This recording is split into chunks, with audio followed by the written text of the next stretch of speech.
வணக்கம். நாம் எல்லோரும் பேசத் தெரிந்தவர்கள், ஆனால் கேட்கத் தெரிந்தவர்களா?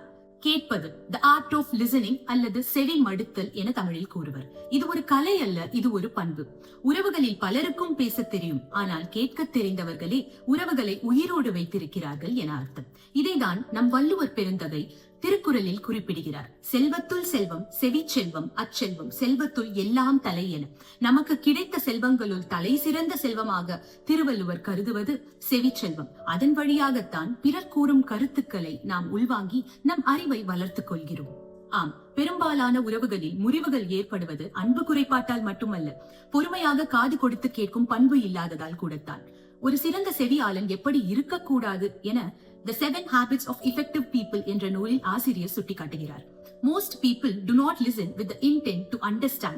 They listen with the intent to reply. அதாவது, வெகுவான மக்கள் நாம் பேசும் பொழுது நம்மை கவனிப்பது அவர்கள் பதில் கூற வேண்டுமே என்ற நோக்கத்தில் தானே தவிர நம்மை புரிந்து கொள்ள வேண்டும் என்ற எண்ணத்தில் அல்ல. இன்னும் சில பேர் ஒரு உரையாடலில் மற்றவர்களை பேச விடாமல் தங்களுக்கு தெரிந்த கருத்துக்களை மட்டுமே பேசிக்கொண்டு தன் பெருமையை மட்டுமே பேசிக்கொண்டு இருப்பர். இதைதான் How to Win Friends and Influence People என்ற நூலில் ஆசிரியர் குறிப்பிடுகிறார். Be a good listener, encourage others to talk about themselves. அதாவது, நீ ஒரு நல்ல செவியாளனாக இருந்து மற்றவர்களை பேச ஊக்கப்படுத்தினால் மட்டுமே உன் உறவை வளர்க்க முடியும் என்பது அதன் பொருள். இறுதியாக நம் வள்ளுவர் கூறுவது, செவியின் சுவையுணரா வாயுணர்வின் மாக்கள் அவியினும் வாழினும் என் என. அதாவது, செவிச்சுவையை உணராமல் பிறர் கூறும் கருத்துக்களை உள்வாங்காமல் வாய்ச்சுவையை மட்டும் கருத்தில் கொண்டு இருப்பவர்கள் இருந்தால் என்ன இறந்தால் என்ன என்கிறார். ஆகையால் ஆரோக்கியமான உறவிற்கு அடித்தளம் நான் சொல்லுவது அல்ல, நான் கேட்பது.